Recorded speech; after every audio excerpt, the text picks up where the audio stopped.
Hello guys, welcome to RP Academy. कैसे हैं आप सभी लोग? आई होप आप लोग अच्छे होंगे। चलो फटाफट बातें बातें नहीं बनाते हैं, हम लोग यहाँ पर कॉस्टिंग की क्लासेस शुरू कर रहे हैं।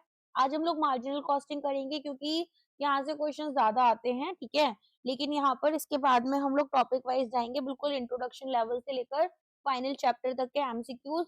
जिन लोगों को बड़े वीडियोस चाहिए, जब मेरी ये वाली वीडियोस खत्म हो जाया करेंगी, मैं मर्ज कर दे दूंगी। और जो ना मैनेजमेंट की एक पूरी प्रॉपर येलो कलर का ना थंबनेल के साथ में लिस्ट है, अभी आपको आई सेक्शन में दिख जाएगा, मैं यहाँ पर डाल दूंगी आज। तो उस पर ना मैनेजमेंट के मैंने मतलब थोड़ा पहले वीडियोस बनाए थे एमसीक्यूज वाले। वो एमसीक्यूज का लेवल काफी हार्ड और काफी डिफिकल्ट लेवल का है, वहां से कवर और चाहो तो मैं एक मर्ज वीडियो भी डाल सकती हूँ आपके लिए, वहां से भी देख सकते हो। जैसे भी सही लगे मुझे बता देना, अगर मर्ज वीडियो चाहिए तो, वरना प्लेलिस्ट खोल के चेक करके ना एक एक वीडियो पढ़ लेना। ओके, काफी अच्छी वो वाली सीरीज है, काफी अच्छे क्वेश्चंस हैं, हेल्प करेंगे। चलो स्टार्ट करते हैं आज हमारी क्वेश्चंस के साथ में। तो सबसे पहले अगर मैं बात करूं यहाँ पर कॉस्टिंग में, एक कंपनी है जिसकी सेल्स ये बोल रहे हैं इंक्रीज कर रही है 40 लाख से 50 लाख। ओके, और यहाँ पर हमारे पास में अब हम देखते हैं कि जो इनका प्रॉफिट है वो भी बड़ा है 4 लाख से। अगर फिक्स्ड कॉस्ट आपकी सेम है, कांस्टेंट रहती है, तो पीवी रेशियो आपको पता होना चाहिए। अब आपसे पीवी रेशियो यहाँ पर पूछा जा रहा है। तो सबसे पहले जैसे कि मैंने यहाँ पर बोला, हमें क्या ध्यान देना होता है? हमें ध्यान देना होता है कि फॉर्मूला क्या है, राइट। तो ऐसे क्वेश्चंस में आपका डायरेक्टली यहाँ पर एग्जाम में ज्यादातर जो कॉस्टिंग के क्वेश्चंस आते हैं कंपैरेटिवली इजी होते हैं, और बेसिकली आपको यहाँ पर फॉर्मूला यूज करना होता है। तो 3+ अगर मैं बात करूं मार्जिनल कॉस्टिंग के कौन कौन से होते हैं, तो आपको यहाँ पर एक तो कंट्रीब्यूशन जो है वो आपका क्या होता है, ये रहता है आपका सेल्स माइनस वेरिएबल कॉस्ट। जो दूसरा यहाँ पर आपको याद रखना है कि हमारे पास में अगर प्रॉफिट निकालना है, तो प्रॉफिट निकालने के लिए कंट्रीब्यूशन में से हमें क्या माइनस करना होगा? कंट्रीब्यूशन में से हमें फिक्स्ड कॉस्ट को माइनस करना होता है, ठीक है। और तीसरा यहाँ पर याद रखना, हमारे पास में अगर पीवी रेशियो निकालना है, तो हम पीवी रेशियो निकालने के लिए देखते हैं कि कंट्रीब्यूशन हमारा कितना हुआ है अपॉन हमारे पास कितनी सेल्स यहाँ पर हुई है, ठीक है। तो ये हमें यहाँ पर अगर फॉर्मूले 3 फॉर्मूले याद है, तो हम काफी हद तक क्वेश्चन सॉल्व कर पाते हैं। तो अब सबसे पहले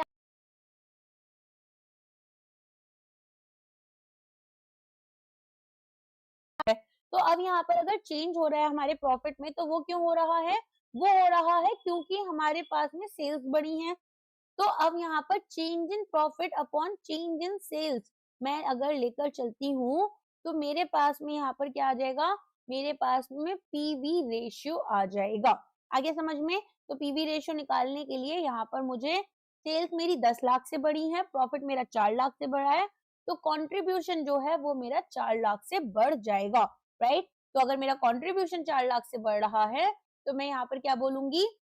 मैं बोलूंगी कि मेरे पास में यहाँ पर पीवी रेशियो जो है वो 40% है, that is C. Next question, company X है जिसके पास में जो प्रोडक्ट है वो ये सेल कर रहे हैं, तो जो सेल्स पर यूनिट हो रही है वो इनकी 20 रुपीज पर यूनिट होगी। फिर जो वेरिएबल कॉस्ट है वो आपकी कितनी है? 12 रुपीज पर यूनिट है। फिक्स्ड कॉस्ट हमारी 60 के यहाँ पर आपकी पर एनम है। फिर ये बोल रहे हैं कि अगर मेरा सेलिंग प्राइस बढ़ जाता है 10% से, तो यहाँ पर हमारा ब्रेक इवन पॉइंट क्या होगा? आपसे ब्रेक इवन पॉइंट पूछा जा रहा है। तो अब आपको क्या याद रखना है? आपको याद रखना है यहाँ पर कि किस तरीके से ब्रेक इवन पॉइंट निकालते हैं। कैसे निकालते हैं? Fixed cost upon contribution per unit. और कंट्रीब्यूशन कैसे निकाल रहे थे? Sales minus variable cost per unit. तो यहाँ पर अब आपको देखना है ओरिजिनल कंट्रीब्यूशन कितना होगा, तो 20 माइनस 12 8 रुपीज पर यूनिट। और न्यू सेलिंग प्राइस जो है वो हमारा 10% से बढ़ गया है, तो 20 का यहाँ पर हम क्या लेंगे? 10% ले लेंगे। फिर न्यू कंट्रीब्यूशन हमारे पास जो आएगा वो कितना आएगा? 22 माइनस 12, जो कि हमारा 10 रुपीज है। और न्यू ब्रेक इवन पॉइंट्स निकालने के लिए हम क्या कर रहे हैं? Fixed cost upon new contribution लेकर चलेंगे, ठीक है। तो यहाँ पर बस हमारी कॉन्सेप्ट क्लैरिटी होनी चाहिए, तो क्वेश्चन इजी लगेगा। अगर हमारी कॉन्सेप्ट क्लैरिटी नहीं है तो क्वेश्चन टफ लगेगा। इन्होंने सिंपल से बोला है कि भाई 20 रुपए का प्रोडक्ट था, वेरिएबल कॉस्ट 12 रुपीज थी, और सेलिंग प्राइस यहाँ पर बढ़ गया, तो न्यू सेलिंग प्राइस निकालेंगे हम। न्यू सेलिंग प्राइस निकालने के बाद में यहाँ पर हमें हमारी वेरिएबल कॉस्ट को, क्योंकि वो तो सेम ही रहेगी, कंट्रीब्यूशन निकालने में हेल्प करेगा। कंट्रीब्यूशन निकालकर फिक्स्ड कॉस्ट को हम यहाँ पर कंट्रीब्यूशन से डिवाइड कर देते हैं। अब ये बोल रहे हैं अगर पीवी रेशियो 50% है और मार्जिन ऑफ सेफ्टी हमारा 40% है, तो हमारे पास में net profit to sales ratio क्या होगा। तो सबसे पहले तो अगर मुझे यहाँ पर प्रॉफिट पता है, तो प्रॉफिट का फॉर्मूला क्या होता है, हमारा margin of safety into PV ratio, right. तो अगर मैं margin of safety into PV ratio करती हूँ तो मुझे प्रॉफिट मिल जाएगा। अब हमें यहाँ पर क्या क्या चीजें पता होनी चाहिए, एक बार वो देख लेते हैं। हमें यहाँ पर ये पता है कि भाई मेरे पास में मार्जिन ऑफ सेफ्टी 40% है और पीवी रेशियो मेरा 50% है, तो मेरे पास में प्रॉफिट 20% यहाँ पर आ जाएगा। आगे समझ में? तो ये हमें ये याद रखना है कि जब भी हमें मार्जिन ऑफ सेफ्टी और पीवी रेशियो दे रखा है तो प्रॉफिट निकालने के लिए इनको हम आपस में मल्टीप्लाई कर देते हैं। तो बेसिकली अब इतना पार्ट हमारा क्लियर हो चुका है। अब आ जाते हैं हम हमारे नेक्स्ट क्वेश्चन पर। तो नेक्स्ट क्वेश्चन में क्या बोल रहे हैं, यहाँ पर बोल रहे हैं कि आपके पास में सेल्स कितनी है 2 लाख की, प्रॉफिट कितना है 20,000 का, और वेरिएबल कॉस्ट कितनी है, वेरिएबल कॉस्ट यहाँ पर 60% है, राइट। तो अगर मेरे पास में वेरिएबल कॉस्ट दे रखी है, मुझे यहाँ पर वेरिएबल कॉस्ट किस में दे रखी है, परसेंटेज के टर्म्स में दे रखी है, और मुझे बता रखा है कि मेरे पास में कितनी सेल्स हुई है जो कि 2 लाख रुपए है, जिसमें से मैंने केवल 20,000 का प्रॉफिट कमाया। अब सबसे पहले क्या निकालोगे, सबसे पहले निकालोगे आप कंट्रीब्यूशन। अब कंट्रीब्यूशन कैसे निकलेगा ये बताओ मुझे। देखो कंट्रीब्यूशन हमारा क्या है, sales into PV ratio, right, sales into PV ratio. अब सेल्स कितनी है मेरे पास में, सेल्स है मेरे पास 2 लाख की, पीवी रेशियो मेरे पास में यहाँ पर गिवन नहीं होगा। तो अगर मेरे पास पीवी रेशियो यहाँ पर गिवन नहीं है तो पीवी रेशियो कैसे निकाल सकते हैं हम, 100% माइनस वेरिएबल कॉस्ट। तो पीवी रेशियो मेरे पास में आ जाएगा, वेरिएबल कॉस्ट 60% है तो पीवी रेशियो कितना हो गया 40% हो गया। तो 2 लाख का 40% मेरे पास में यहाँ पर कंट्रीब्यूशन आ गया, राइट। अब यहाँ पर ये हो गया 80,000।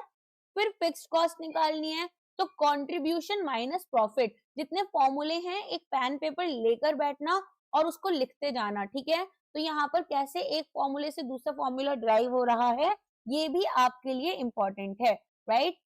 अब यही क्वेश्चन ना आपका ट्रिकी क्वेश्चंस में आ जाता है, क्यों, क्योंकि यहाँ पर आपको वेरिएबल कॉस्ट रेशियो दे रखा है, डायरेक्टली कंट्रीब्यूशन नहीं दे रखा था।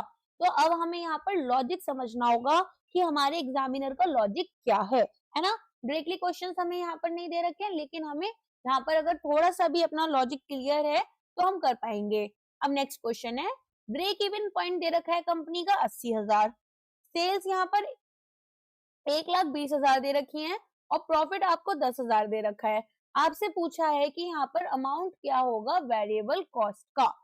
अब अगर वेरिएबल कॉस्ट निकालनी है break even point of profit से, तो ब्रेक इवन पॉइंट से आप क्या निकाल सकते हो, margin of safety. Margin of safety से आप पीवी रेशियो और पीवी रेशियो से वेरिएबल कॉस्ट निकालोगे। तो यहाँ पर मल्टी स्टेप लॉजिक आपका लग रहा है। सबसे पहले क्या करना है, मार्जिन ऑफ सेफ्टी निकालनी है। अब मार्जिन ऑफ सेफ्टी निकालने के लिए क्या करोगे, मार्जिन ऑफ सेफ्टी निकालने के लिए 1,20,000 में से 80,000 को माइनस कर दोगे।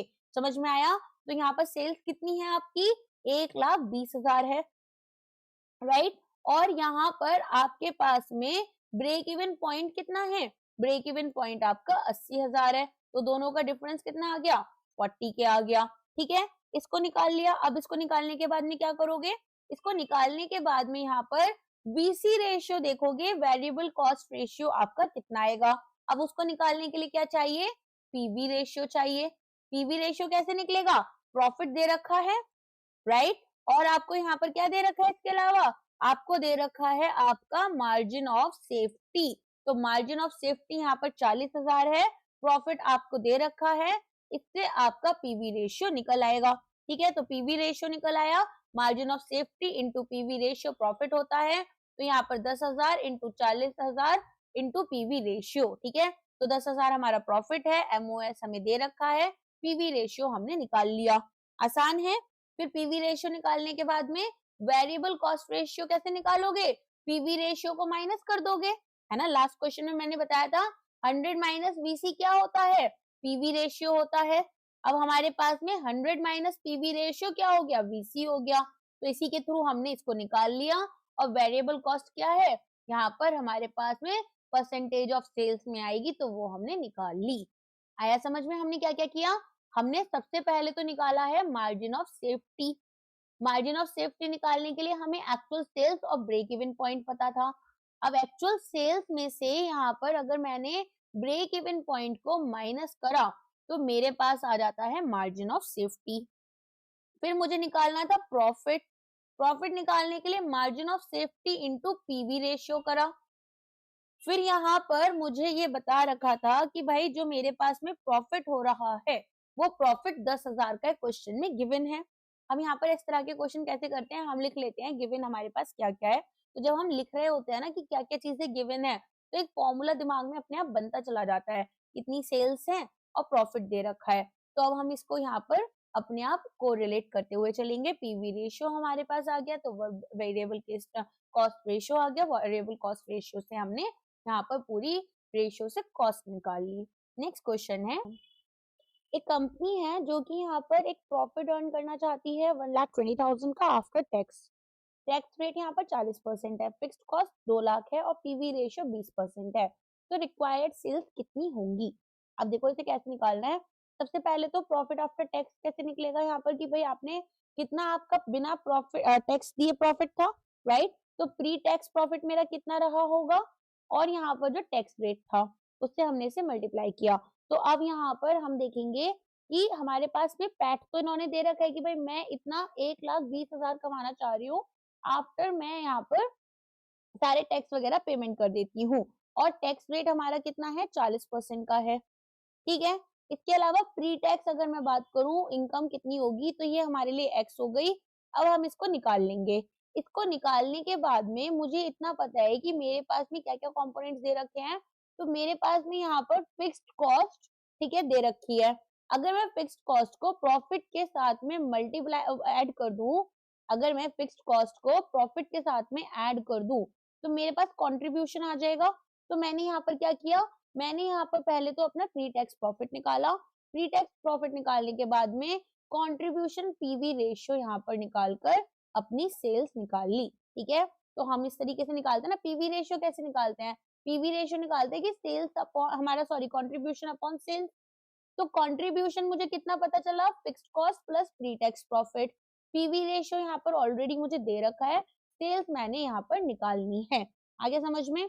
चलो नेक्स्ट जाते हैं। मार्जिन ऑफ सेफ्टी दे रखी है जो कि 40% हमारे टोटल सेल्स की है।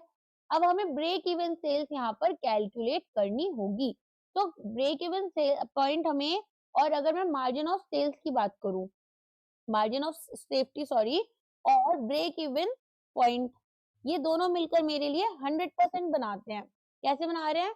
अब मार्जिन ऑफ सेफ्टी, ठीक है, कि भाई इतना तो मेरे पास में अर्निंग हो रही है, अलोंग विद दैट यहाँ पर मेरे पास में एक ब्रेक इवन पॉइंट होगा। तो ये दोनों मिलकर अगर 100% बनाते हैं, तो मैंने ये समझा कि हमारे पास में अब यहाँ पर एमसीक्यू में क्या दे रखा है? हमें दे रखा है कि भाई मार्जिन ऑफ सेफ्टी आपकी 40% है। तो मैं ये बोल सकती हूँ कि मेरा जो ब्रेक इवन पॉइंट है वो 60% हो जाएगा। अगर मेरा ब्रेक इवन पॉइंट 60% है, तो मुझे अब यहाँ पर क्या निकालना है? मुझे निकालनी है मेरी टोटल सेल्स।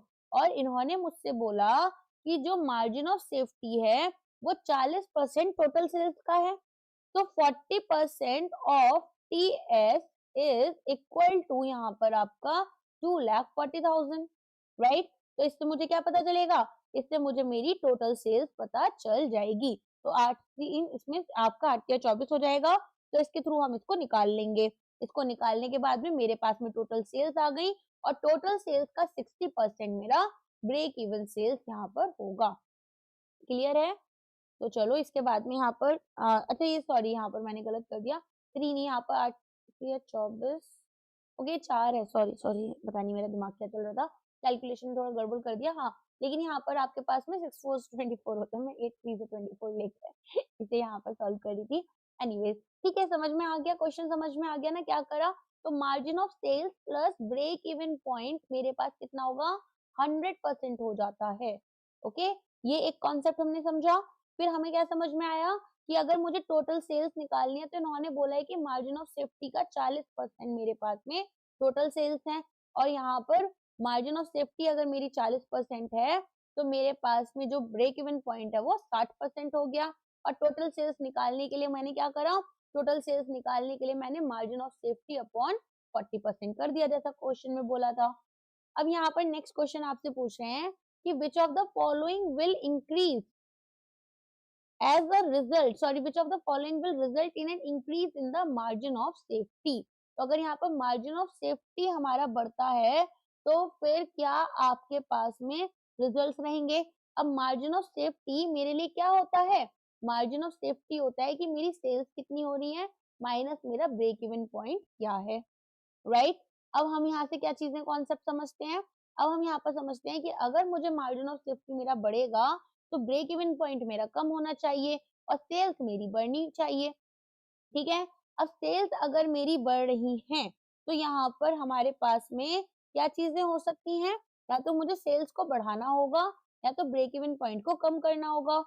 अब सबसे पहले बोल रहे हैं कि ब्रेक इवन पॉइंट में आपका इंक्रीज होगा फिक्स्ड कॉस्ट, फिक्स्ड कॉस्ट अगर इंक्रीज होगा तो ब्रेक इवन पॉइंट भी मेरा बढ़ेगा, है ना। तो ये तो हो नहीं सकता, मतलब मेरा खर्चा ज्यादा हो रहा है और खर्चा ज्यादा होगा तो मुझे यहाँ पर ज्यादा सेल्स करनी पड़ेगी, तो सेम कॉन्सेप्ट से वेरिएबल कॉस्ट भी नहीं लगेगा। अगर सेलिंग प्राइस कम करूंगी तो मेरा जो रेवेन्यू है वो कम हो गया। अब मेरी यहाँ पर इनपुट कॉस्ट सेम है लेकिन ओवरऑल जो टोटल सेलिंग प्राइस है वो कम हो गया, तो ये भी नहीं हो सकता। डिक्रीज फिक्स्ड कॉस्ट में यहाँ पर अगर हम करते हैं तो ब्रेक इवन पॉइंट हम जल्दी अचीव कर पाएंगे, राइट। टोटल इनपुट कॉस्ट मेरी कम हो गई तो यहाँ पर जो मेरी टोटल कॉस्ट लगी है वो भी कम होगी, टोटल कॉस्ट कम होगी तो मैं जल्द से जल्द कम सेल्स में भी ब्रेक इवन अचीव कर लूंगी। तो डी हमारा करेक्ट हो जाएगा।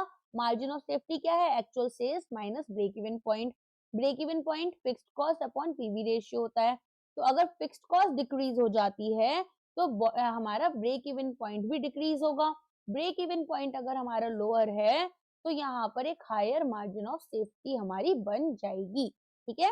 नेगेटिव रिलेशन है ना एमओएस और बीईपी का, तो बस इससे समझ जाओ ये रिड्यूस होगा तो ये बढ़ेगा, तो ये यहाँ पर अगर बढ़ाना है तो इसके लिए हमें क्या करना पड़ेगा, ब्रेक इवन पॉइंट को कम करना होगा। ब्रेक इवन पॉइंट क्या है, fixed cost upon PV ratio है, तो पीवी रेशियो या तो हम बढ़ा दें या तो फिक्स्ड कॉस्ट कम कर दें।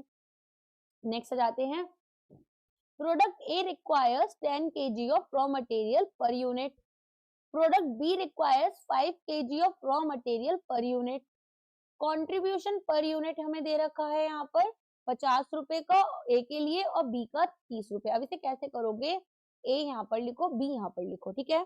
अब इसमें हमें कितना चाहिए, 10 kg रॉ मटेरियल चाहिए, यहाँ पर हमें 5 kg रॉ मटेरियल चाहिए। यहाँ पर जो कंट्रीब्यूशन पर यूनिट है वो 50 रुपीज है, यहाँ पर जो कंट्रीब्यूशन पर यूनिट है वो 30 रुपीज है। अगर रॉ मटेरियल लिमिटिंग फैक्टर है, की फैक्टर है, तो कौन से प्रोडक्ट को हमें प्रायोरिटाइज करना होगा, तो यहाँ पर लिमिटिंग फैक्टर डिसीजन है। अब ये यहाँ पर क्या होगा कि अगर कोई लिमिटिंग फैक्टर आपका आता है तो रैंक हमें प्रोडक्ट्स को कैसे करनी है, कंट्रीब्यूशन पर यूनिट हमारे की फैक्टर का कैसा होगा, ठीक है। तो अब यहाँ पर हम देखते हैं कि हमें क्या दे रखा था, हमें दे रखा था कंट्रीब्यूशन 50 रुपीज का है, तो 50/10 और 30/5, तो ये हमारा आया 5 और ये आएगा 6, राइट। अब आगे देखते हैं, तो यहाँ पर हमारे पास में ओवरऑल क्या समझ में आता है, हमें हमें समझ में आता है कि 6 हमारा बड़ा है, तो यहाँ पर जो भी आपका ज्यादा ये होगा वो हमारे लिए क्या हो गया, उस प्रोडक्ट को हमें प्रायोरिटाइज करना होगा। तो जब कोई की फैक्टर एग्जिस्ट करता है तो कंट्रीब्यूशन पर यूनिट के अकॉर्डिंग हम यहाँ पर इसको रैंक करते हैं, तो इसका कंट्रीब्यूशन ज्यादा है इसका कम है, तो अकॉर्डिंगली हम यहाँ पर क्या करेंगे, बी हमारे लिए higher contribution per kg of raw material लेकर आएगा। आगे समझ में, तो हायर कंट्रीब्यूशन पर यूनिट जो है वो हमें यहाँ पर लेकर चलना है। चलिए नेक्स्ट आ जाते हैं, एक कंपनी है जिसने कि एक कंपोनेंट यहाँ पर प्रोड्यूस किया है with a margin cost of ₹150। एक सप्लायर है जो कि सप्लाई करते हैं कंपोनेंट को 140 रुपीज पर। अगर कंपनी एक्सेप्ट करती है ऑफर को और फिक्स्ड कॉस्ट जो है वो हमारी 20 रुपीज पर यूनिट हमारी रह जाती है। तो क्या कंपनी को मेक करना चाहिए या बाय करना चाहिए? मतलब कंपनी अपने यहाँ पर खुद से मैन्युफैक्चरिंग कर ले या बाहर से आउटसोर्स कर ले? तो यहाँ पर हमारे लिए केवल रेलेवेंट कॉस्ट मैटर करती हैं और फिक्स्ड कॉस्ट जो है वो हमारी कंटिन्यू रहेगी। तो हमें यहाँ पर फिक्स्ड कॉस्ट पर यूनिट के साथ में कंफ्यूज करने के लिए क्वेश्चन दिया गया है। आगे समझ में? कॉन्सेप्ट यहाँ पर ट्रिक क्या है कि हमें फिक्स्ड कॉस्ट जो दे रखी है वो कंफ्यूज करने के लिए दी गई है। अब हमें यहाँ पर ये समझना है कि हमें बनाने में कितना पैसा लग रहा है। हमें लग रहा है 150 रुपए और अगर हम खरीदते हैं तो 140 रुपए लग रहे हैं, राइट? तो यहाँ पर हम किसके साथ जाना चाहिए? हमें यहाँ पर जिसमें कम कॉस्ट लगेगी, तो हम यहाँ पर सेविंग 10 रुपए की कर पाएंगे अगर हम बाय करेंगे। सिंपल है। तो cost to make relevant cost है, मार्जिनल कॉस्ट हमारी 150 है। ठीक है, फिक्स्ड कॉस्ट यहाँ पर हमारी इररेलेवेंट है क्योंकि आपकी अनचेंज रहती है, चेंज नहीं होती। कॉस्ट अगर हमें बाय करनी है तो ये हमारे लिए 140 रुपीज हो जाएंगी। आगे समझ में? इस तरीके से आपका ये क्वेश्चन था। तो ये वाला पॉइंट याद रखना कि वही कॉस्ट मैटर करती हैं यहाँ पर डिसीजन मेकिंग में जो कि चेंज हो सकती हैं। ठीक है, जो चेंज ही नहीं हो रही कॉस्ट, जैसे फिक्स कॉस्ट है तो उसका हमें क्या करना है? अब हम उसे डिवाइड कर लें यूनिट वाइज या फिर हम उसको ओवरऑल देख लें। तो यहाँ पर हमारे पास में रेलेवेंट इररेलेवेंट कॉस्ट हमें समझनी होती है। इररेलेवेंट कॉस्ट कौन सी हो जाएंगी आपकी? जैसे फिक्स्ड कॉस्ट देखी, पास्ट कॉस्ट हो सकती है जिनको हम संक कॉस्ट भी बोलते हैं, या allocated fixed cost per unit. Question में हमें फिक्स्ड कॉस्ट यहाँ पर 20 रुपीज पर यूनिट दे रखी थी तो वो हमारे लिए इररेलेवेंट हो गई। ओके, याद रहेगा। अच्छा, कॉस्ट टू मेक यहाँ पर क्या होगा? एक रेलेवेंट कॉस्ट हो गई, मार्जिनल या वेरिएबल कॉस्ट हो गई, और कॉस्ट टू बाय हमें ऑलरेडी दे रखी थी तो इसको हम यहाँ पर कंपेयर करते हैं। आगे का समझ में? तो आपको हो सकता है एक क्वेश्चन न्यूमेरिकल के हिसाब से लग रहा है, लेकिन वो क्वेश्चन कैसा है? ज्यादातर आपका कॉन्सेप्ट उसमें आपको लगाकर तब उसे सॉल्व करना है। I hope that is clear to you. चलो नेक्स्ट पार्ट पर आ जाते हैं अब हमारे। तो यहाँ पर हमारे पास क्वेश्चन क्या है कि कौन से सिनेरियो में absorption costing profit marginal costing profit से ज्यादा होगा? एब्जॉर्प्शन कॉस्टिंग प्रॉफिट कौन सा होगा? जो कि हमारे पास में एब्जॉर्प्शन कॉस्टिंग क्या कर रही है? फिक्स्ड कॉस्ट और वेरिएबल कॉस्ट दोनों को लेकर चलती है। मार्जिनल कॉस्ट केवल वेरिएबल कॉस्ट को लेकर चलती है, राइट? तो अगर यहाँ पर हमारे पास में प्रोडक्शन ज्यादा हो रहा है और सेल्स हमारी कम हो रही है, अगर मेरे पास में प्रोडक्शन ज्यादा है और सेल्स मेरे पास में कम है, तो ऐसे में क्या होगा? ऐसे में मेरे पास में यहाँ पर एब्जॉर्प्शन कॉस्टिंग जो है वो मुझे ज्यादा हायर प्रॉफिट्स बताती है। और अगर मेरे पास में सेल्स ज्यादा है और प्रोडक्शन कम है तो मेरे पास में मार्जिनल कॉस्ट जो होती है वो ज्यादा हायर प्रॉफिट देती है। अब इसको समझते हैं एक एग्जांपल के थ्रू। देखो, जब मैं यहाँ पर एब्जॉर्प्शन कॉस्टिंग की बात कर रही हूँ उस टाइम पर हम ये देखते हैं कि जो हमारे फैक्ट्री ओवरहेड्स हैं, ठीक है, उसको भी हम इंक्लूड कर रहे हैं। इन्वेंट्री वैल्यूएशन में हम ये भी देखेंगे कि भाई वेरिएबल फिक्स कॉस्ट हमारी कितनी है। तो यहाँ पर अगर हम देखें मार्जिनल कॉस्टिंग, तो मार्जिनल कॉस्टिंग में तो पूरी की पूरी फिक्स कॉस्ट ही आपकी प्रॉफिट एंड लॉस अकाउंट में एक किसकी तरह जा रही थी? पीरियोडिक कॉस्ट की तरह, है ना? लेकिन एब्जॉर्प्शन कॉस्टिंग में पार्ट जो है फिक्स्ड कॉस्ट का उसको हम कैरी फॉरवर्ड हमारे क्लोजिंग स्टॉक में कर देते हैं। तो अगर हमारे पास में यहाँ पर प्रोडक्शन ज्यादा हो रहा है सेल्स से तो जो क्लोजिंग स्टॉक है वो मेरा बढ़ गया। अब क्लोजिंग स्टॉक मान लो मेरा बढ़ गया, देखो क्या हुआ। एब्जॉर्प्शन कॉस्टिंग पता है ना क्या होती है? एब्जॉर्प्शन कॉस्टिंग में हम अपनी फिक्स्ड कॉस्ट और वेरिएबल कॉस्ट दोनों लेकर चलते हैं। अब मान लो मेरे पास में 10 लाख सामान है, 10 लाख यूनिट्स है, या 10 यूनिट्स ले लो अभी आप, और मेरे पास 5 यूनिट्स है। अब यहाँ पर 10 यूनिट्स अगर मुझे 10 रुपीज 10 यूनिट्स पर अलोकेट करने हैं तो 1 रुपीज पर यूनिट अलोकेट होगा। लेकिन अगर 5 यूनिट पर करूंगी तो यहाँ पर 2 रुपीज पर यूनिट पर हो रहे हैं। तो कहाँ पर मुझे ज्यादा बेनिफिट दिख रहा है? जब 1 रुपीज पर यूनिट पर लग रहा है, राइट? तो मेरी इनपुट कॉस्ट कम हो गई ना पर यूनिट, यहाँ पर इनपुट कॉस्ट ज्यादा है। तो जब मेरा प्रोडक्शन ज्यादा हो रहा है और मेरी सेल्स कम है तब मेरे पास में एब्जॉर्प्शन कॉस्टिंग जो है उसका प्रॉफिट हायर होगा।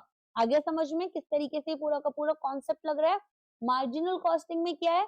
पूरी की पूरी जो आपकी फिक्स्ड कॉस्ट होती है वो हम एक पीरियोडिक कॉस्ट लेकर चलते हैं। तो अब मैं क्या करूंगी, मैं यहाँ पर जैसे मान लो 70,000 रुपए का रेंट लगा मेरा, तो 70,000 रुपए का रेंट लेटर से पूरे 1 साल का लगा, तो जब फाइनेंशियल ईयर एंड कर रही हूँ उस टाइम पर एक जगह पर 70,000 रुपए लगा दूंगी, पर यूनिट इसको अपनी ऐड कर कर नहीं चलती हूँ।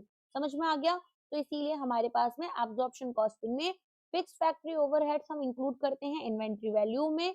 तो प्रोडक्शन हमारा अगर सेल्स से ज्यादा है तो क्लोजिंग स्टॉक हमारा बढ़ गया, क्लोजिंग स्टॉक बढ़ गया तो फिक्स्ड कॉस्ट हमारी नेक्स्ट पीरियड में कैरी फॉरवर्ड होती है, हमारी करंट पीरियड कॉस्ट कम हो जाती हैं और प्रॉफिट्स हमारे इन्फ्लेटेड दिखते हैं। नेक्स्ट जाते हैं एक क्वेश्चन के ऊपर। तो मशीन ए है जिसके पास फिक्स्ड कॉस्ट है 100,000 की, 1 लाख रुपए की। वेरिएबल कॉस्ट कितनी है इनकी? वेरिएबल कॉस्ट है आपकी 20 रुपीज पर यूनिट। अब मशीन बी है हमारे पास में, ये तो हो गई मशीन ए जिसमें कि 1 लाख रुपीज यहाँ पर हमारे चल रहे हैं। मशीन बी की बात करें तो मशीन बी में फिक्स कॉस्ट आपकी 1,60,000 है और जो वेरिएबल कॉस्ट है वो यहाँ पर केवल 15 रुपीज पर यूनिट है। अब ये बोल रहे हैं इंडिफरेंस पॉइंट हो कौन सा होगा, तो इंडिफरेंस पॉइंट ये मैंने ब्रैकेट में आपको दे रखा है, एग्जाम में नहीं मिलेगा। लेवल ऑफ सेल्स जहां पर प्रॉफिट हमारे इक्वल हो रहे हैं। तो यहाँ पर अब आपको बताना है कि जब आपको दोनों सिचुएशंस दे रखी हैं तो आपके पास में इनडिफरेंस पॉइंट कहाँ से क्रिएट हो रहा है। तो अभी हमने क्या देखा, इनडिफरेंस पॉइंट है जहां पर दो ऑप्शंस के बीच में प्रॉफिट हमारे इक्वल हैं। तो ये हमारे पास कब होगा, जब अगर हम यहाँ पर इसको निकालना है तो हम देखेंगे चेंज हमारा फिक्स्ड कॉस्ट में और चेंज हमारा वेरिएबल कॉस्ट में क्या होगा, आगे समझ में। तो इसके अकॉर्डिंग हमारे पास में हमें क्या करना है, हमें यहाँ पर कंपैरिजन करना होगा। अब कंपैरिजन करने पर मुझे क्या दिखता है, मुझे दिख रहा है यहाँ पर कि अगर मैं 60,000 देखूं, राइट, फिक्स्ड कॉस्ट में कितना डिफरेंस आ रहा है 60 का, और अगर मैं यहाँ पर वेरिएबल कॉस्ट देखूं तो यहाँ पर 5 का डिफरेंस आ रहा है। तो इंडिफरेंस पॉइंट कितना बना मेरा, 12,000 बन गया, आगे समझ में।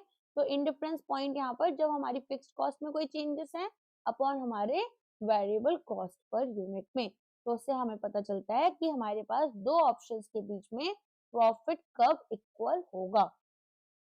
अब आ जाते हैं शट डाउन पॉइंट के ऊपर। अब शट डाउन पॉइंट क्या होता है, सबसे पहले तो ये बताओ, मिनिमम एक्टिविटी लेवल जहां पर कंट्रीब्यूशन अवॉइडेबल फिक्स्ड कॉस्ट के बराबर है, ठीक है। तो शट डाउन पॉइंट हमारे पास में यहाँ पर अवॉइडेबल फिक्स्ड कॉस्ट को लेकर चलते हैं हम, राइट। तो यहाँ पर आप देखेंगे अवॉइडेबल फिक्स्ड कॉस्ट हमारा कितना है, ठीक है, अपॉन हमारे पास में कंट्रीब्यूशन पर यूनिट कितना होगा। तो ये कौन सा ऑप्शन है आपका, ये ऑप्शन है आपका सी। तो शट डाउन के लिए करेक्ट फॉर्मूला क्या है, total fixed cost minus unavoidable fixed cost upon contribution per unit और avoidable fixed cost upon contribution per unit. याद रहेगा, ये थोड़ा सा इंपॉर्टेंट है एग्जाम पॉइंट ऑफ व्यू से भी आपके लिए। यहाँ पर आपके पास में फिक्स्ड कॉस्ट क्या होता है, ठीक है, अनअवॉइडेबल और अवॉइडेबल कौन सा है। देखो अनअवॉइडेबल हो गया, मान लो मुझे एक जमीन चाहिए जिसमें कि मुझे एक अपना प्लांट सेटअप करना है। अब अगर मैं एक बड़ी जमीन ले लूं लेकिन उतनी मशीन नहीं है तो बड़ी जमीन महंगी होगी, लेकिन अगर एक यहाँ पर उतने साइज की ले लूं जितने में मेरा बेयर मिनिमम काम चल रहा है तो वो अनअवॉइडेबल हो गया। तो हमारे पास में मिनिमम लेवल ऑफ एक्टिविटी जिसमें कि हम ऑपरेट कर सकते हैं, देन की हमें शट डाउन टेम्पररी करना पड़े। अब हम ऐसी चीजें कब कर रहे हैं, जब हमारे पास में जो प्रोडक्शन और सेल्स हैं वो बिलो इस लेवल की अगर चली गई तो कंपनी यहाँ पर बंद हो सकती है, क्योंकि लॉसेस हमारे पास में ज्यादा आ रहे हैं ऑपरेशन से। और अगर हम यहाँ पर, ठीक है, more than losses from stopping, अगर हम ऑपरेट कर रहे हैं तो हमें ज्यादा लॉस हो रहा है। क्यों ज्यादा लॉस हो रहा है, क्योंकि रेंट भी पे करने पड़ रहे हैं, एम्प्लॉयज की कॉस्ट भी पे करनी पड़ रही है। तो हमारे पास में कुछ फिक्स्ड कॉस्ट ऐसी है जो कि अवॉइड कर सकते हैं, जैसे कि हम फालतू में मशीन नहीं चलाएं, सुपरविजन हटा दें जब हमारे पास में ज्यादा प्रोडक्शन ही नहीं करना, मेंटेनेंस नहीं कराएं। और कुछ अनअवॉइडेबल है जैसे कि रेंट हमें लिमिटेड तो पे करना ही पड़ेगा, इंश्योरेंस यहाँ पर कंपलसरी होगा लॉस के अकॉर्डिंग, सिक्योरिटी हमारे लिए जरूरी है। तो मैनेजमेंट यहाँ पर देखता है कि हमारे पास में अगर हम ऑपरेट करेंगे, अगर हम ऑपरेट कर रही हैं तो हमारे पास क्या लॉस होगा, और अगर हम यहाँ पर स्टॉप कर देते हैं काम तो हमारे पास क्या लॉस होगा। तो इन केस यहाँ पर हमारे पास में एक ऐसा लेवल जिसके बाद में अगर इससे नीचे गए तो ऑपरेशंस करने में हमें ज्यादा लॉस होगा रेदर देन काम को रोकने में। तो इसी को हम क्या बोलते हैं, मिनिमम लेवल एक्टिविटी। ठीक है, आगे समझ में। और कंट्रीब्यूशन यहाँ पर एक की डिसीजन टूल की तरह काम करेगा जो कि हमें फिक्स्ड कॉस्ट को रिकवर करने में हेल्प करता है। अगर शटडाउन डिसीजन लेना है तो कंट्रीब्यूशन एटलीस्ट इतना होना चाहिए कि हमारे पास अवॉइडेबल फिक्स्ड कॉस्ट को हम कवर कर पाए।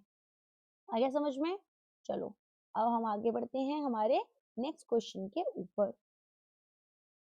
एक कंपनी है जिसकी इन्होंने फिक्स्ड कॉस्ट हमें दे रखी है 50,000, फाइन।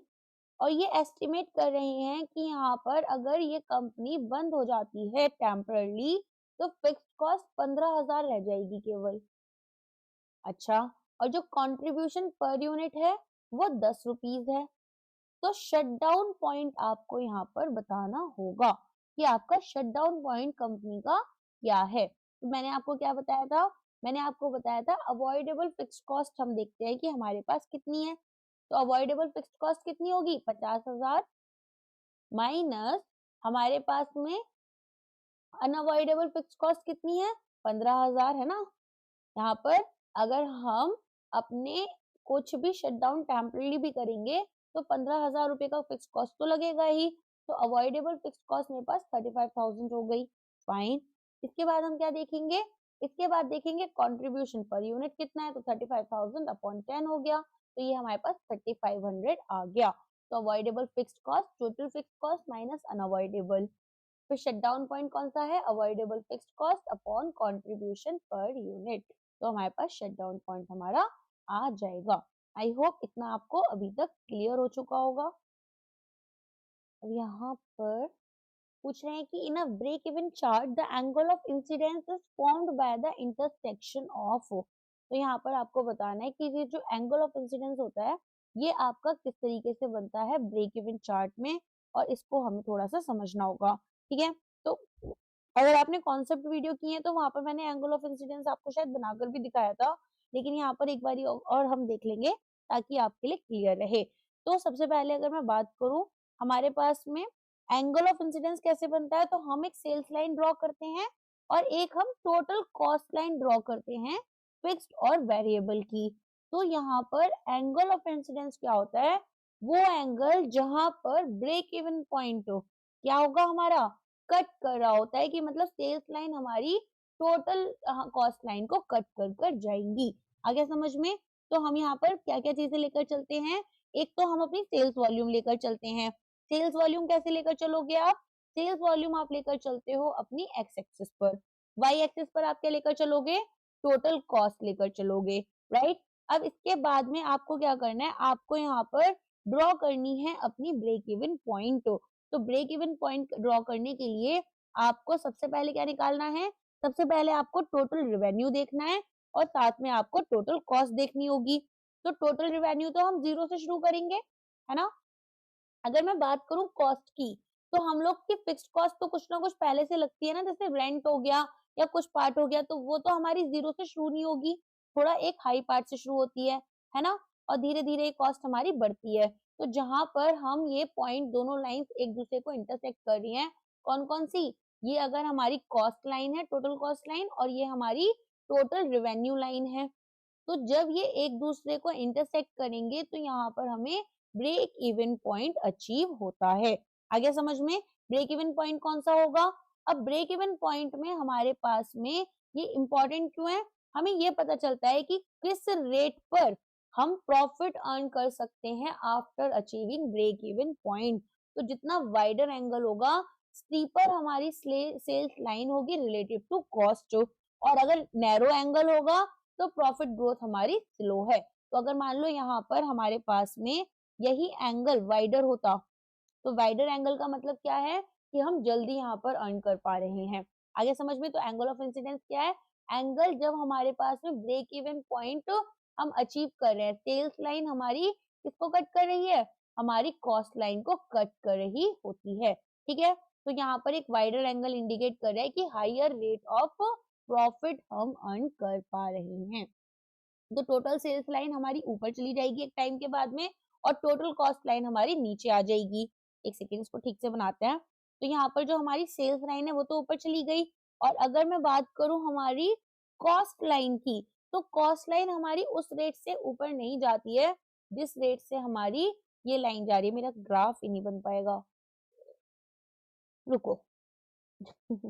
मेरी बहुत गंदी ड्राइंग है, बहुत गंदी। चलो, तो यहाँ पर बेसिक लाइन भी मुझसे स्ट्रेट नहीं क्लिक होती। चलो, यहाँ से हमें ये इस तरह से होगी। ठीक है, तो ये हमारे पास में यहाँ से क्या हो रहा है? प्रॉफिट अर्न हो रहे हैं। यहाँ पर क्या होगा हमारा? यहाँ पर हमें होता है लॉस। ठीक है, तो अगर हमें लॉस समझना है तो यहाँ पर है, प्रॉफिट्स हमारे यहाँ पर हैं। जितनी यहाँ पर एंगल बड़ा होगा प्रॉफिट हमारा उतना ही ज्यादा होगा। अच्छा, मार्जिन ऑफ सेफ्टी अगर पता करनी है तो मार्जिन ऑफ सेफ्टी हमारी कैसे निकलेगी? तो फिक्स्ड कॉस्ट के ऊपर होती है मार्जिन ऑफ सेफ्टी आपकी। तो यहाँ पर, ठीक है, इसको हम अगर यहाँ पर मान लो अपना अचीव कर पाएंगे तो हमारे पास में एक पॉइंट होता है मार्जिन ऑफ सेफ्टी के लिए, जो कि हमारे पास में हमारी सेल्स वॉल्यूम और हमारे पास में जो हमारा यहाँ पर टोटल कॉस्ट लग रहा था। ठीक है, यहाँ पर इस तरीके से एक इंटरेक्ट कर रही होती है, ये होगा मार्जिन ऑफ सेफ्टी। समझ में आ गया?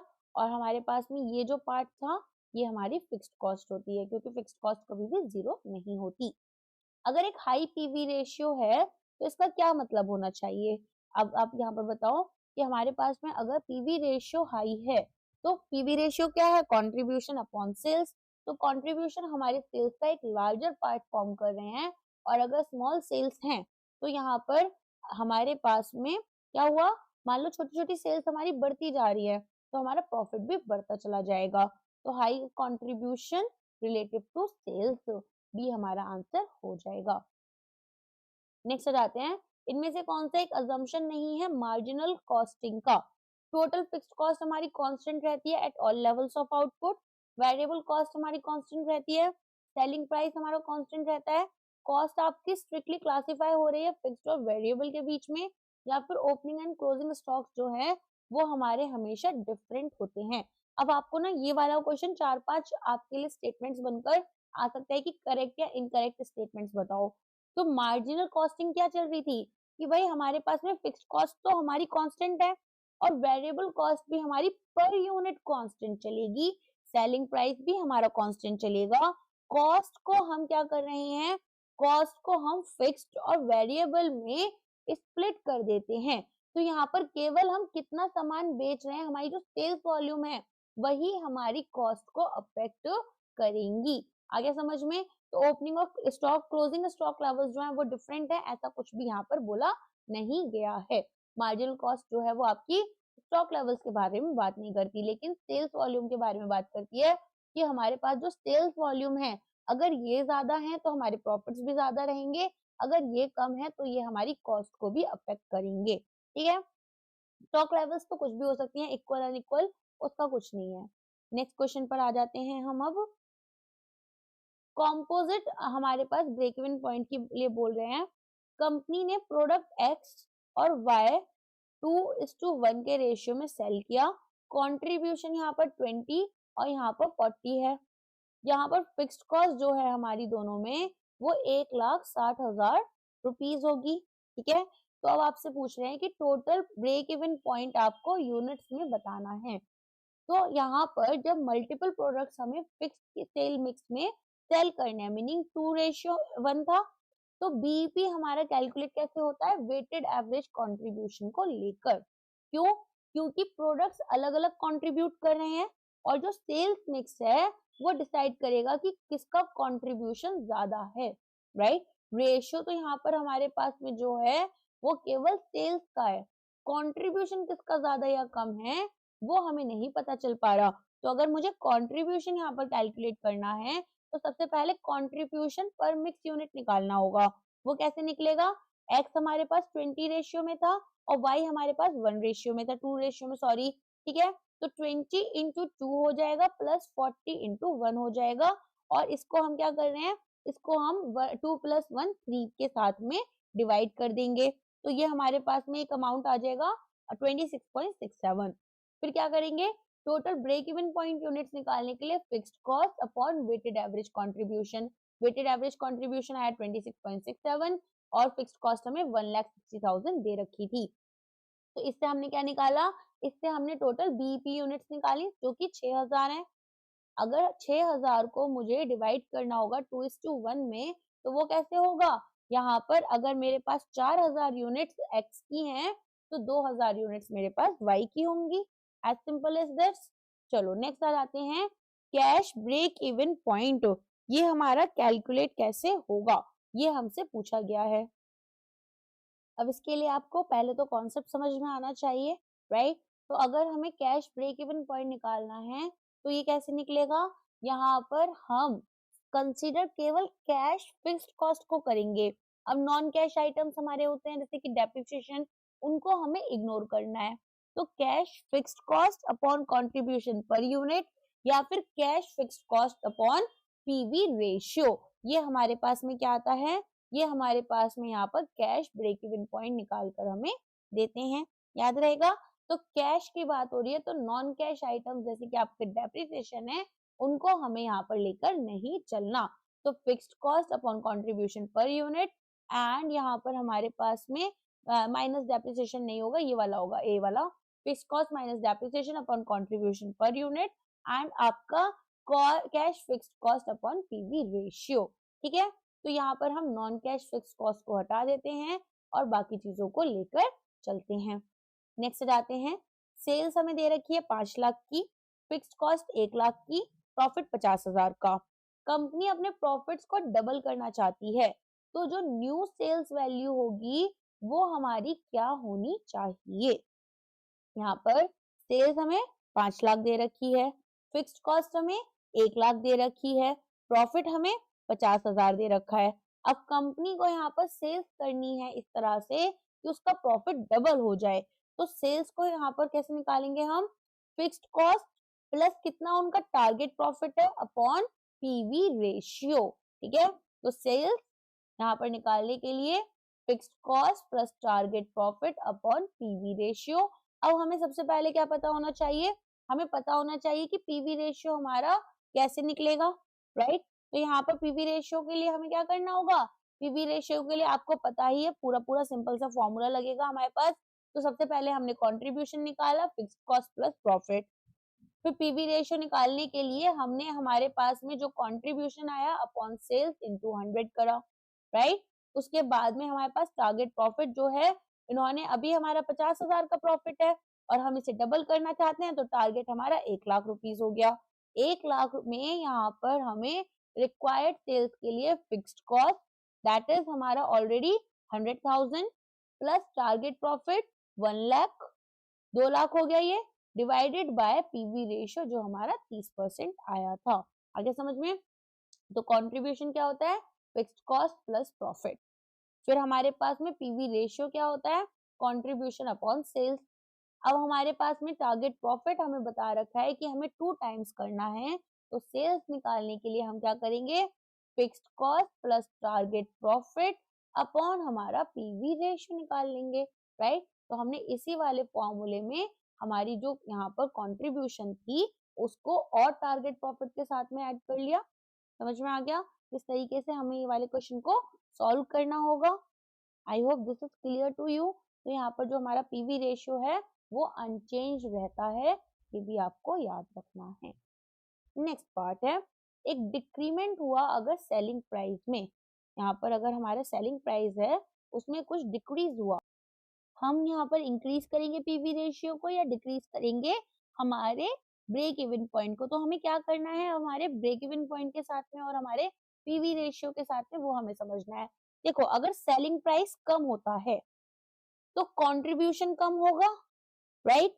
अगर कंट्रीब्यूशन कम होगा तो पीवी रेशियो कम होगा, पीवी रेशियो कम होगा तो ब्रेक इवन पॉइंट हमारा बढ़ जाएगा, राइट। तो सेलिंग प्राइस कम होने से कंट्रीब्यूशन कम हुआ, कंट्रीब्यूशन कम होने से पीवी रेशियो कम हुआ, पीवी रेशियो कम होने से हमारे पास में ब्रेक इवन पॉइंट बढ़ गया। तो यहाँ पर इसी से हम इसको निकाल लेंगे। ब्रेक इवन पॉइंट क्या है? Fixed cost upon contribution, right.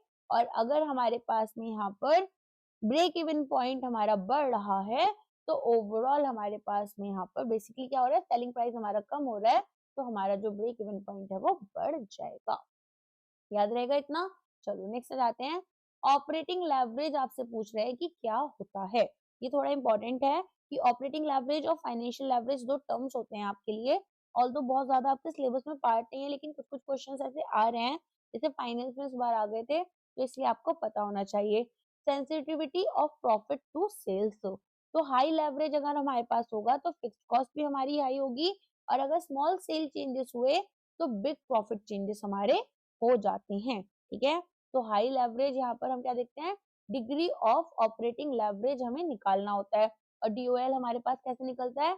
हमारा कंट्रीब्यूशन कितना है अपॉन हमारा ऑपरेटिंग प्रॉफिट कितना होगा। तो ये हमारे लिए sensitivity of profit to changes in sale होगा। ठीक है, समझ में आ गया किस तरीके से आपको ऑपरेटिंग लेवरेज निकालना है। वैसे तो ये आपके सिलेबस में है नहीं, बट स्टिल यहाँ पर थोड़ा सा आपको पता होना चाहिए कि ऑपरेटिंग लेवरेज आपको ये बता रहा है कि आपका जो प्रॉफिट है आपके सेल्स के साथ में कितना सेंसिटिव है। तो अगर हाई लेवरेज होगा तो हाई फिक्स्ड कॉस्ट होगी, और अगर स्मॉल सेल्स में हमारे चेंजेस आते हैं, थोड़े से भी चेंजेस हमारी सेल्स में आएंगे, तो हमारा जो प्रॉफिट है वो एक हाई लेवल पर बढ़ जाएगा। ठीक है, नेक्स्ट जाते हैं अब हम। मार्जिन ऑफ सेफ्टी यहाँ पर हमें बता रखी है कि हमें निकालनी है। फिक्स्ड कॉस्ट यहाँ पर 20,000 दे रखा है, पीवी रेशियो हमें 25% दे रखा है। Fine, margin of safety sales level हमें दे रखी है, उसके थ्रू हमें निकालनी होगी। तो कैसे निकलेगी? सबसे पहले तो मार्जिन ऑफ सेफ्टी क्या है? एक्चुअल सेल्स आपके पास कितनी हुई माइनस ब्रेक इवन पॉइंट, है ना। अब हमें यहाँ पर क्या क्या चीजें दे रखी है पहले वो देखना है। तो सबसे पहले तो हमें यहाँ पर ब्रेक इवन पॉइंट निकालना होगा। ब्रेक इवन पॉइंट निकालने के लिए मुझे फिक्स्ड कॉस्ट को पीवी रेशियो के साथ में डिवाइड करना है। फिक्स्ड कॉस्ट है 20,000, पीवी रेशियो 25% है, जिसको मैं यहाँ पर क्या बोल सकती हूँ? 1/4 भी बोल सकती हूँ, राइट। तो इससे मेरे पास क्या आ गया? इससे मेरे पास ब्रेक इवन पॉइंट कितना आ गया? 80,000 आ गया। तो 1/4, यहाँ पर 4 ऊपर चला गया, 80,000 आ गया। तो ये तो है मेरा ब्रेक इवन पॉइंट। अब मेरे पास में एक्चुअल सेल्स कितनी है? 1 लाख है। मेरे पास में यहाँ पर ब्रेक इवन पॉइंट कितना है? 80,000 है। तो 20,000 मेरे पास मार्जिन ऑफ सेफ्टी होगा। ठीक है, तो 2-3 फॉर्मूले यहाँ पर एक साथ अगर हमारे पास हैं तो उनको साथ में ड्राइव कर कर हमारे पास नेक्स्ट वो बन जाता है। जब सेल्स हमारी इंक्रीज हो रही है 40 से 60% तक की कैपेसिटी में, तो फिक्स्ड कॉस्ट पर यूनिट क्या होगी? यहाँ पर हमसे बोल रहे हैं कि अगर टोटल फिक्स्ड कॉस्ट हमारी कांस्टेंट है तो फिक्स्ड कॉस्ट पर यूनिट क्या होनी चाहिए? तो ये आपकी इनवर्स होगी टू वॉल्यूम। जैसे जैसे आपका प्रोडक्शन बढ़ेगा फिक्स्ड कॉस्ट पर यूनिट आपकी डिक्रीज हो जाती है। तो टोटल फिक्स्ड कॉस्ट अगर आपकी कांस्टेंट है विद इन रेलिवेंट रेंज, तो एक प्रोडक्शन यहाँ पर कैपेसिटी यूटिलाइजेशन जो है वो आपका बढ़ेगा, फिक्स्ड कॉस्ट आपकी स्प्रेड होगी ओवर मोर यूनिट्स, तो फिक्स्ड कॉस्ट पर यूनिट आपकी डिक्रीज हो जाती है। ठीक है, याद रहेगा। जैसे जैसे प्रोडक्शन आपका बढ़ता जा रहा है, फिक्स जैसे मान लो पहले मैं केवल 50 यूनिट्स बना पाती थी, राइट। और इस प्लेटफॉर्म ऐसा समझते हैं, थोड़ा सा इसी प्लेटफॉर्म के थ्रू ही समझा देती हूँ मैं। मान लो मेरे पास यहाँ पर ये जो टेक्निकल प्लेटफॉर्म हम यूज कर रहे हैं, लेट अस से इसका मुझे मंथली जो देना पड़ रहा है अमाउंट, ये करेक्ट फिगर्स नहीं बता रही हूँ, कभी फिर एस्टिमेट करने लगो, 20,000 देना पड़ रहा है। अब अगर मैं महीने में यहाँ पर केवल 10 कोर्स सेल कर पाती हूँ, ठीक है, केवल 10 कोर्स सेल कर पा रही हूँ, तो पर कोर्स मुझे 2,000 रुपीज का तो केवल ये अपना सिस्टम पड़ गया टेक्निकल, राइट। लेकिन अगर यहाँ पर मैं महीने के 50 कोर्सेज बेच पाऊंगी, विच इज नॉट ट्रू, अभी तक मेरी सेल्स इतनी नहीं है, मैंने करने की कोशिश भी नहीं की है, ये भी सच है। तो यहाँ पर हमारे पास में क्या होगा? 20,000 को मुझे 50 कोर्सेज के अकॉर्डिंग डिवाइड करना होगा, विच इज ऑफकोर्स यहाँ पर काफी छोटा हो जाएगा, राइट। 400 रुपीज रह जाएगा केवल। तो यहाँ अब आप देख रहे हैं कितना बड़ा डिफरेंस आ गया। तो हमारे पास में जब प्रोडक्शन कैपेसिटी बढ़ जाती है तो फिक्स्ड कॉस्ट स्प्रेड हो जाती है ओवर मोर यूनिट्स, तो फिक्स्ड कॉस्ट पर यूनिट हमारी डिक्रीज हो जाएगी। अब यहाँ पर पूछ रहे हैं कौन सा इक्वेशन आपके लिए इनकरेक्ट है। सेल्स में से वेरिएबल कॉस्ट गया तो fixed cost plus profit, sales में से वेरिएबल कॉस्ट गया तो कंट्रीब्यूशन, सेल्स अपॉन कंट्रीब्यूशन लेंगे तो PV ratio, contribution upon sales लेंगे तो PV ratio, fixed cost upon contribution per unit अगर आप लेंगे तो बीईपी यूनिट्स। तो अब आपको बताना है यहाँ पर आपके लिए कौन कौन सी इनकरेक्ट इक्वेशंस रहेंगी। तो यहाँ पर सेल्स अपॉन कंट्रीब्यूशन नहीं होता, कंट्रीब्यूशन अपॉन सेल्स होता है, राइट। तो हमारे पास में इनकरेक्ट इक्वेशन एक तो ये वाली हो जाती है, राइट। अब फटाफट से ना एक बार एक पेन पेपर लेकर इन सारी इक्वेशंस को आप लिख लेना ताकि आपको याद भी हो जाए। जैसे कि कंट्रीब्यूशन क्या है, सेल्स माइनस वेरिएबल कॉस्ट है। प्रॉफिट क्या है, कंट्रीब्यूशन माइनस फिक्स्ड कॉस्ट है। कंट्रीब्यूशन हम क्या ले सकते हैं, अगर हमने यहाँ पर क्या लिया, कंट्रीब्यूशन हमारा क्या है, हमारे पास में कंट्रीब्यूशन है यहाँ पर सेल्स माइनस वेरिएबल कॉस्ट, और प्रॉफिट अगर निकालना है तो कंट्रीब्यूशन माइनस फिक्स्ड कॉस्ट होगा। तो प्रॉफिट निकालना है तो कैसे निकालोगे, प्रॉफिट निकालने के लिए प्रॉफिट यहाँ पर कंट्रीब्यूशन माइनस फिक्स्ड कॉस्ट कर दोगे, कंट्रीब्यूशन निकालना है तो फिक्स्ड कॉस्ट प्लस प्रॉफिट कर दोगे, पीवी रेशियो निकालना है तो कंट्रीब्यूशन अपॉन सेल्स कर दोगे, और ब्रेक इवन पॉइंट निकालना है तो उसके लिए क्या करेंगे हम, उसके लिए हम यहाँ पर फिक्स्ड कॉस्ट को कंट्रीब्यूशन पर यूनिट से डिवाइड कर देंगे। आई होप सारे फॉर्मूला जो हैं वो आपको अच्छे से यहाँ पर याद हो चुके होंगे। नहीं याद हुए तो एक बार दोबारा से जैसे जैसे मैं बोल रही हूँ उसको लिख लो। ओके, चलो नेक्स्ट क्वेश्चन पर आ जाते हैं। अब हम ऑप्शन से भी लिख सकते हो उसको, तो ये वाला आपका उल्टा है ना, कंट्रीब्यूशन अपॉन सेल्स से तो याद भी हो गया होगा इनटू 100%। एक रेडियो मैन्युफैक्चरर है जो कि उनको ये पता चलता है कि यहाँ पर ये जो कॉस्ट है वो 6.25 रुपीज लगती है टू मेक अ कॉम्पोनेंट, ठीक है। अगर यहाँ पर सेम मार्केट में देखें वो 5.75 का है, कॉन्टिन्यूस सप्लाई भी फुल्ली अश्योर्ड है। ब्रेक डाउन करें अगर हम कॉस्ट का तो यहाँ पर 2.75 मटेरियल, 1.75 लेबर की, बाकी एक्सपेंसेस 0.50 हैं, और depreciation and other fixed cost आपकी 1.25 है। तो अब आपका क्या डिसीजन यहाँ पर रहेगा कि आप मेक करोगे या फिर आप यहाँ पर बाय कर रहे हो।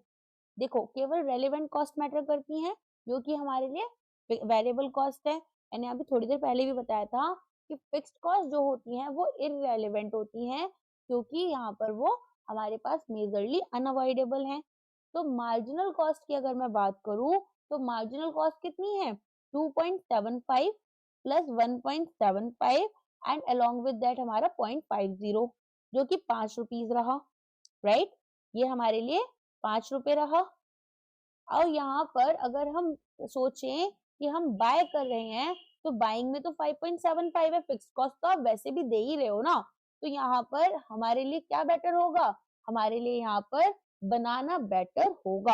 तो इसीलिए जो रेलेवेंट कॉन्सेप्ट मैंने आपको समझाया था वो इम्पोर्टेंट है, अदरवाइज आप इसको गलत मार्क कर देते अगर एग्जाम में आता। अब समझ में आ रहा है क्वेश्चंस कैसे आते हैं, कैसे पेपर टफ हो जाता है, ठीक है। मेरी बहुत कोशिश है कि एकदम अच्छे से क्वेश्चंस आपको कराऊं ताकि यहाँ पर आपका भरोसा है यार, मतलब अभी एक्चुअली पता है आप लोग का पेपर क्लियर हुआ है ना तो मुझे ज्यादा स्ट्रेस हो गई है। At the indifference point level of output for two alternative machines, cost sales profits में से क्या इक्वल रहेगा, और यहाँ पर या फिर हमारा पीवी रेशियोज जो है वो सेम रहेंगे। तो इंडिफरेंस पॉइंट पर क्या हो रहा था, टोटल कॉस्ट हमारी सेम रहती है और प्रॉफिट जो है वो हमारे सेम रहते हैं क्योंकि हमारा सेलिंग प्राइस जो है वो सेम जा रहा है, राइट। प्रॉफिट्स हमारे क्यों इक्वल है, क्योंकि सेलिंग प्राइस सेम है, सेल्स की बात नहीं कर रही हूँ मैं, और कॉस्ट हमारे पास में यहाँ पर इक्वल रहती हैं। तो इसीलिए हमारे पास में इंडिफरेंस पॉइंट क्या है, वॉल्यूम जब हमारी total cost of two alternative same है, अज्यूमिंग कि हमारा सेलिंग प्राइस सेम है दोनों मेथड्स में, टोटल प्रॉफिट भी हमारा इक्वल होगा। नेक्स्ट क्वेश्चन है, एक्स लिमिटेड का एक पीवी रेशियो था 40%, मैनेजमेंट ने डिसाइड किया कि यहाँ पर जो सेलिंग प्राइस है उसको 10% से कम कर देंगे ताकि सेम पीवी रेशियो मेंटेन कर चले 40% का। तो वेरिएबल कॉस्ट यहाँ पर उनको कितनी डिक्रीज करनी पड़ेगी। तो पीवी रेशियो आपका किसके ऊपर डिपेंड करता है, कंट्रीब्यूशन अपॉन सेल्स, राइट। तो हमारे हाथ में तो कंट्रीब्यूशन है सबसे पहले, है ना। तो यहाँ पर कंट्रीब्यूशन की परसेंटेज हमारे लिए इंपॉर्टेंट होगी। अगर मेरा सेलिंग प्राइस 10% से कम हो जाता है तो जो वेरिएबल कॉस्ट है वो भी मेरी सेम 10% से कम होनी चाहिए। देखो इसको ना मैं थोड़ा लिखकर समझाती हूँ आपको। तो सबसे पहले हमें यहाँ पर समझना क्या है कि हमारे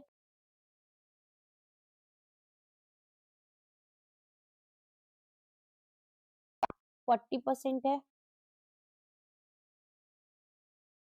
राइट। अब इसके बाद में हमें देखना है कि हमारे पास में जो कंट्रीब्यूशन होगा वो कितना होना चाहिए।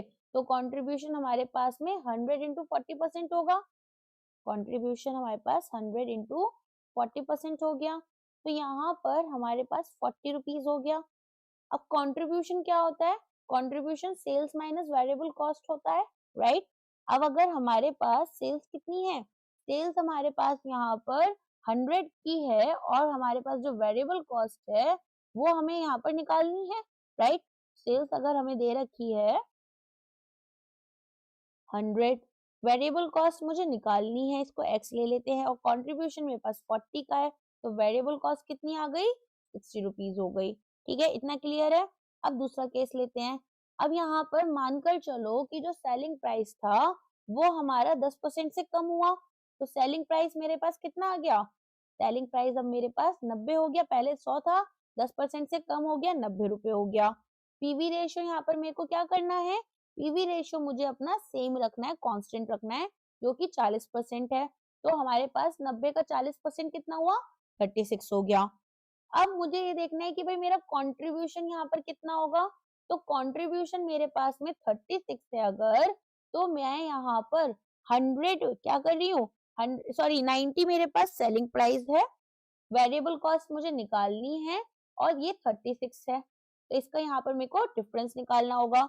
डिफरेंस निकालने के बाद में क्या करना है? डिफरेंस निकालने के बाद में यहाँ पर मुझे देखना होगा कि परसेंटेज डिक्रीज कितना हुआ। तो ये हमारे पास 54 आ गया, राइट। अर्लियर कितना था? 60 था, अब कितना है? 54 है। तो इनके बीच में जो हमारे पास में डिफरेंस आएगा वो कितना हुआ?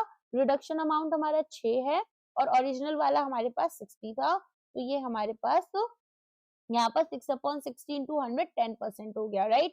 तो हमारे पास जो वेरिएबल कॉस्ट थी, वेरिएबल कॉस्ट में भी 10% का डिक्रीमेंट देखा गया जब मेरी सेल्स प्राइस 10% से डिक्रीज हुई, अगर मैं अपने पीवी रेशियो को सेम रख रही हूँ। आगे समझ में किस तरीके से हमें इस क्वेश्चन को सॉल्व करना था। चलो अब नेक्स्ट क्वेश्चन पर आते हैं। अब ये क्वेश्चन आपका प्रॉफिट वॉल्यूम ग्राफ के ऊपर है। वो पॉइंट जहां पर प्रॉफिट लाइन हमारे x axis that is quantity को रिप्रेजेंट करती है, वो कौन सी होनी चाहिए।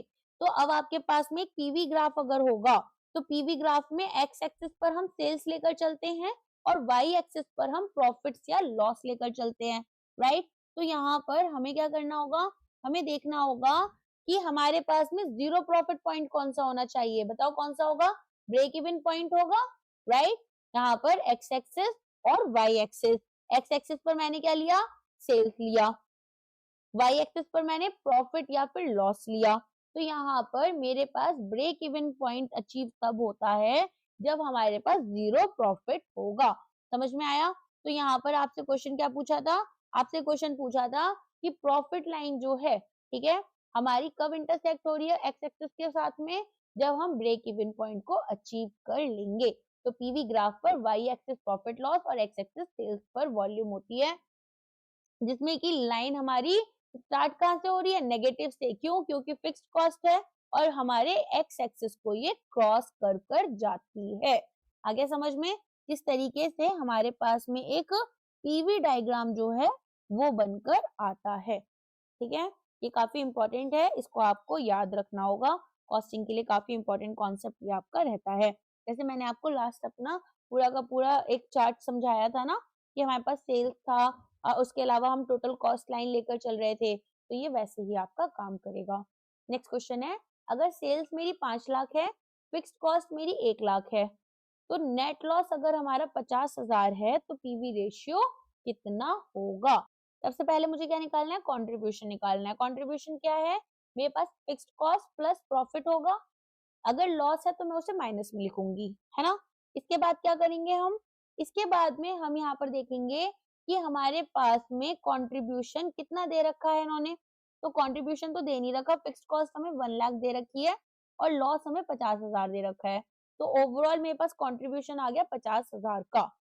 कंट्रीब्यूशन अपॉन सेल्स क्या है, हमारा पीवी रेशियो है। तो सेल्स मेरे पास 5 लाख की है, कंट्रीब्यूशन मेरे पास 50,000 का है, तो इससे मेरे पास 10% का पीवी रेशियो बनकर आ जाएगा।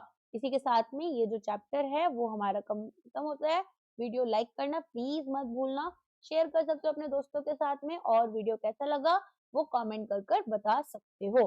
कोई भी डाउट है तो वो आप पूछ सकते हैं। मार्जिनल कॉस्टिंग का पूरा चैप्टर मैंने 2 वीडियोस में कवर किया था, एक बार जाकर उसको अलग से प्लेलिस्ट में देख लेना। एज किसी स्टूडेंट ने बताया था कि जो मर्ज वीडियो है उसमें आपका 2 बार आ गया। देखो मर्जिंग ना मैं किसी फ्रेंड से करवाती हूँ, तो उनको उतना कॉस्टिंग वगैरह आता नहीं है, तो इस वजह से शायद उनसे गड़बड़ हो गया था। ठीक है, चलिए आज के लिए बस इतना ही है, मिलते हैं हमारे नेक्स्ट लेक्चर में। Thank you.